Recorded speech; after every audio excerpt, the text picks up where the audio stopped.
A lot of doctors, physical therapists, chiropractors and movement experts look at the spine in isolation. They see the curves of the scoliosis and they go straight after them. Do you want to know the way I do it? What sets me apart? Well, I'm going to show you the #1 secret I've been using for years to help people control the progression of their scoliosis.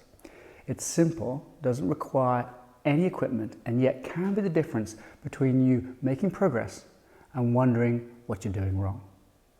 Now, before I jump into the teaching, I want to let you know that this is number 3 of a 6-part series breaking down how I use movements in the online Scoliosis Correction Protocol Exercise course to teach people exactly what to do for the most common types of scoliosis.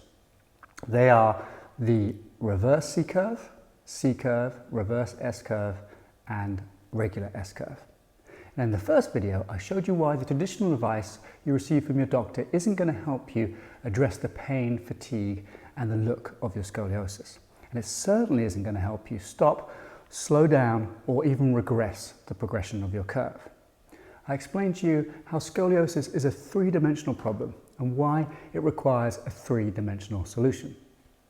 In the second video, I showed you how to read an X-ray and understand your reports, and how to find out what type of scoliosis you have with a very simple at-home test.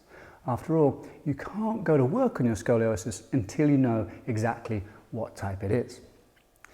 But remember, if you've had a scoliosis in your teens, it might have been called an idiopathic scoliosis. Now, 80% of scoliosis is this type, and they are a reverse S-shaped curve when looking at someone from behind. So the chances are, if you have a scoliosis when you were a teen, you would have one of those scoliosis. In case you haven't watched the first 2 videos yet, make sure you go and do that at the end of this, because we covered a lot of important things in those videos, and I don't want you to miss out. Okay, I'm excited because I'm about to share with you one of the most powerful strategies for managing a scoliosis.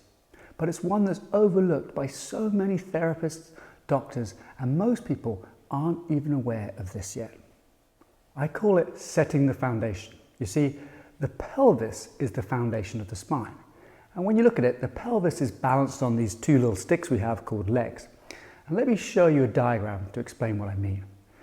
What we're looking at here is someone's belly from the front.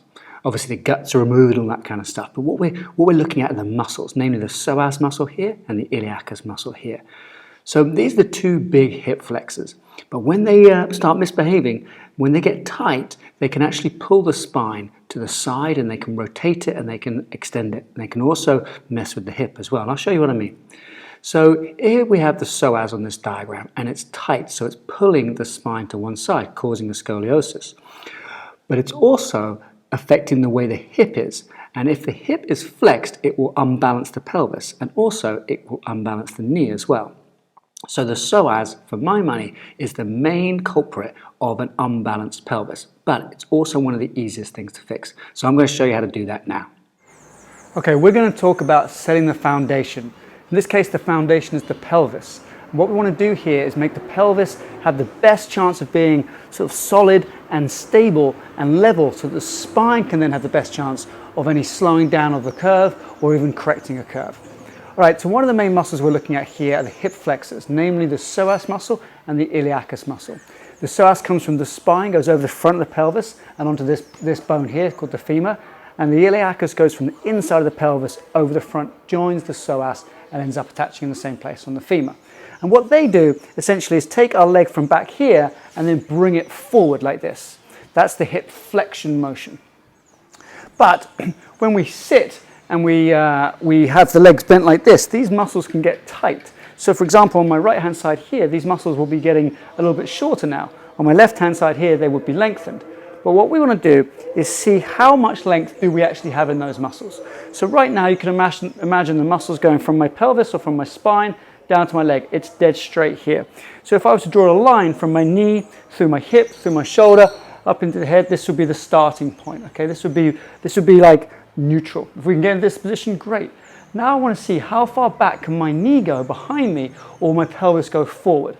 All right, so what I'm going to do is I'm going to make sure my pelvis doesn't tip like this and I end up extending my back. I'm going to keep my pelvis level and I'm going to slide it or translate it forwards. I'm going to keep going till I feel a stretch on the front part of my hip here. And now if I draw another line down, if I look down, I can see that my knee is now behind that original line, the line of my hip and shoulder and up into my head. So my knee is now behind that, so my hip is extended, which is fantastic. We need 20 centimeters of travel to be optimal for hip extension. So if I go back to here, for example, and I say, okay, right, I'm going to move my pelvis forward, and I don't go anywhere because it's tight, that will be 0 centimeters of travel. If I get to here, it'll be like 5, here, 10, 15, and so on.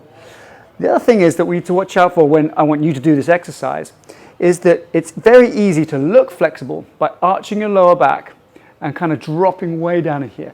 Some of you that do practice yoga, that kind of thing, you will feel as though this is an open stretch. Yes, I do feel the stretch here, but I have also compensated a lot in my lower back. So in the setup, I want you to put a little bit of tension into your abdominal muscles, pull your ribs down so they're not popping up into this position, and even put a hand here and a hand here when you do this to feel that there's no movement happening between the two hands. And that is as far as you can go. So you can see the difference. This is my pelvis being flat, as in level, and then if I let my spine arch, I can go all this way. But that's not true hip extension, that's actually lumbar spine extension. All right, what I want you to do now is to measure that on one side, take a mark, either take a picture or just eyeball it, and then go down and measure the other side. Again, put your hands onto your lower back and stomach and just see. Now they should be equal, both sides. But some of you will find that they're not equal both sides, in which case there's imbalance. Or some of you will find that you can only go a few centimeters, which isn't enough for optimal hip extension. So what do you do if you find that? Well, interestingly in this case, the exercise that you do is the same as the test, but there's just going to be a little modification. So what I want you to do is the same thing. Set your ribs down, a little bit tension in your abs, a little bit of tension into your butt, slide forward till you get that stretch and then come back out. Slide forward and out. And so you're going to slowly open up that hip.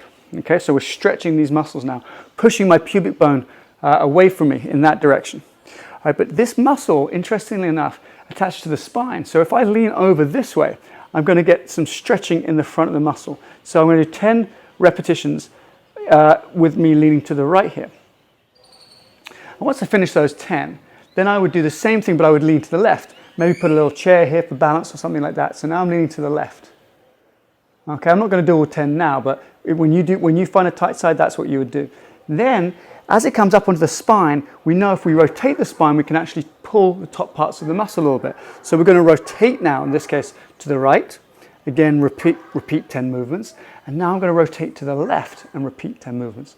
So this muscle has been stretched in what we call the frontal plane, left and right, and the transverse plane, the rotation, left and right. And so you're ending up doing 40 little repetitions of this movement here, and then you would change sides. So remember, 20 centimeters of travel of the knee behind the hip joint is optimal. Anything less than that, you need to do this exercise. If there's an imbalance between the two sides, that's also going to be a problem for the pelvis, as it's going to cause some rotational torque within the pelvis and affect the spine. So we need a balanced pelvis. This is the first way to get it with the big hip flexor muscles. So do this exercise, set the foundation, and set your spine up for success. If you've enjoyed learning this important foundation exercise, I've got some good news for you. In my upcoming online Scoliosis Correction Protocol Exercise course, I'll be explaining and demonstrating the best strategies and techniques to manage your spine. The course is going to launch in just a few days, so make sure you keep your eyes open. This is going to be the best and most up-to-date training I've ever released, and it contains everything I've ever learned about scoliosis correction. So, if that's something you're interested in, make sure you click on the link under this video or somewhere on this screen and put your name on the early bird waitlist.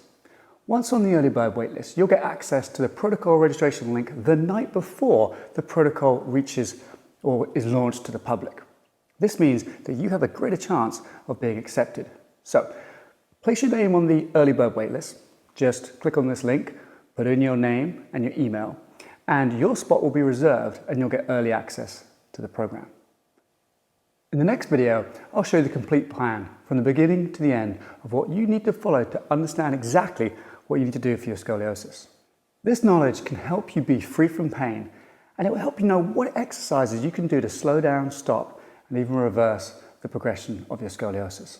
And I'm going to be drawing back the curtains and showing you everything step by step of the mobility to stability formula that you would need to take.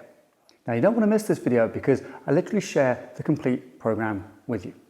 So I hope you enjoyed this video, and if you haven't already, make sure you get your name on that early bird waitlist for the Scoliosis Correction Protocol Exercise course. So go on, give this exercise, the setting the foundation, a go, and let me know how you found it in the comments below.